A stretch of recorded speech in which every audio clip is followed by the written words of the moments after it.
je voudrais me réjouir qu'on soit là à célébrer ce que je qualifierais d'un aboutissement heureux. Il fallait que le projet qui sorte de nos réflexions soit une solution digitale adaptée aux problèmes que nous avons adressés.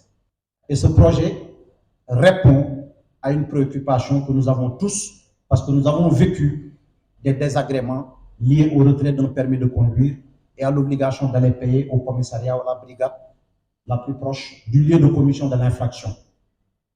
Aujourd'hui, par cette solution que nous avons mise en place, administration du Trésor public, en rapport avec toutes les administrations qui nous ont accompagnés, je voudrais un peu situer le projet dans un contexte de modernisation de l'administration publique d'une manière générale et d'amélioration de la qualité du service public rendu aux usagers. Et le premier référentiel par rapport à cela, c'est le plan Sénégal émergent, qui dans ses axes stratégiques et ses objectifs spécifiques, met le citoyen au cœur de la politique publique. Nous sommes en train de parler d'amendes forfaitaires, mais les amendes forfaitaires sont le corollaire de la politique routière du Sénégal. Donc on est en politique publique.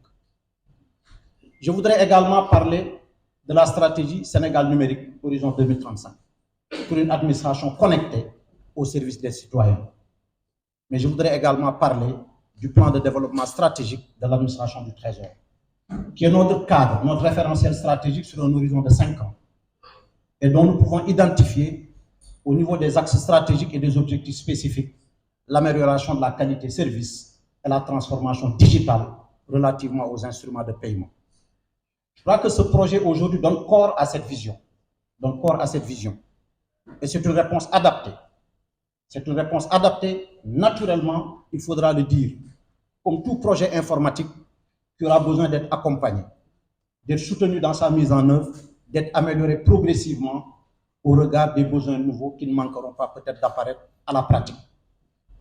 Je voudrais préciser qu'au-delà du contexte, à ce projet aussi s'attachent des enjeux et des avantages. Et vous me permettrez d'en citer certains. Le premier enjeu, pour ne pas dire le premier avantage, c'est d'abord la simplification. Vous pouvez payer par tous les moyens de paiement, aujourd'hui agréés par la Banque centrale des États de l'Afrique de l'Ouest, au lieu de commission de l'infraction. Au lieu de commission. Les paiements espèces, nous avons choisi de continuer à les faire au niveau de la brigade ou du commissariat de police de rattachement du lieu de l'infraction, au niveau des bornes. Quand je dis bornes, c'est les instruments qui sont là, qui permettront directement d'aller payer. Mais pour tous les autres moyens de paiement, vous pouvez payer directement et repartir avec votre permis de conduire. Et je crois que c'est ce que les transporteurs avaient demandé et c'est ce que nous sommes en train de faire pour répondre à cette préoccupation. Il s'attache à cette simplification un gain de temps. Qui dit transport public, qui dit déplacement d'une manière générale, parle de besoin d'aller vite et d'arriver dans les délais impartis. Comme disent nos amis américains, le temps c'est de l'argent. Aujourd'hui, on pouvait immobiliser votre véhicule sur presque un temps relativement long, qui compromet même vos activités de la journée. Avec cette solution, vous payez sur place, vous repartez. Donc, gain de temps. On ne peut pas ne pas évoquer l'aspect aussi transparence.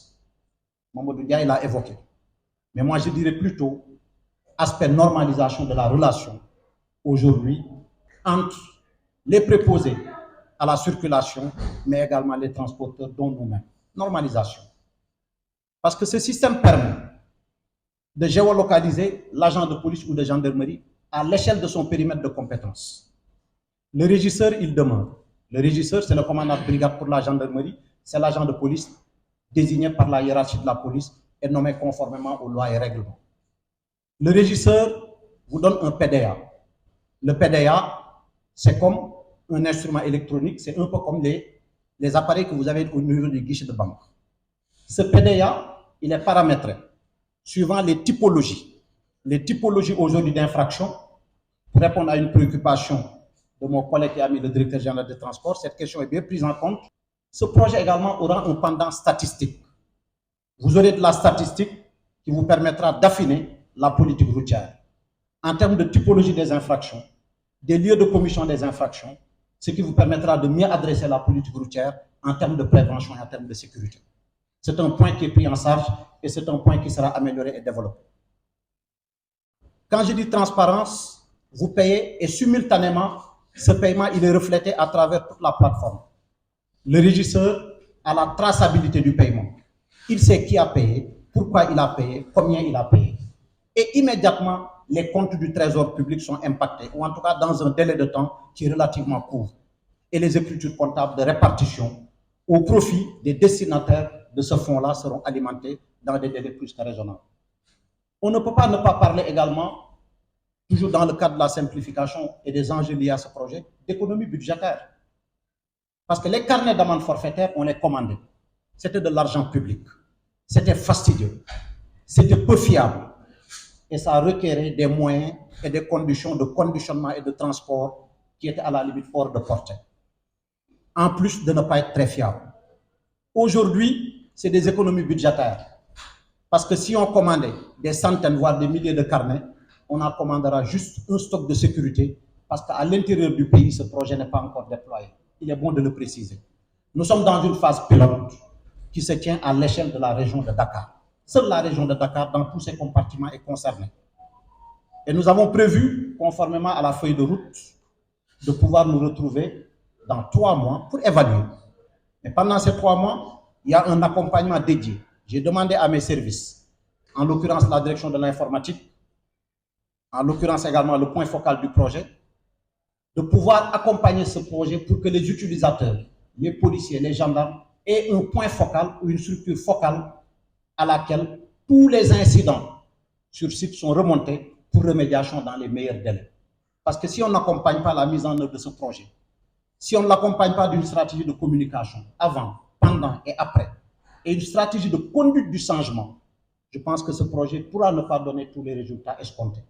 On continuera à dialoguer, on continuera à communiquer, on continuera à améliorer, parce qu'il n'y a aucun projet qui est parfait à la première mise en production.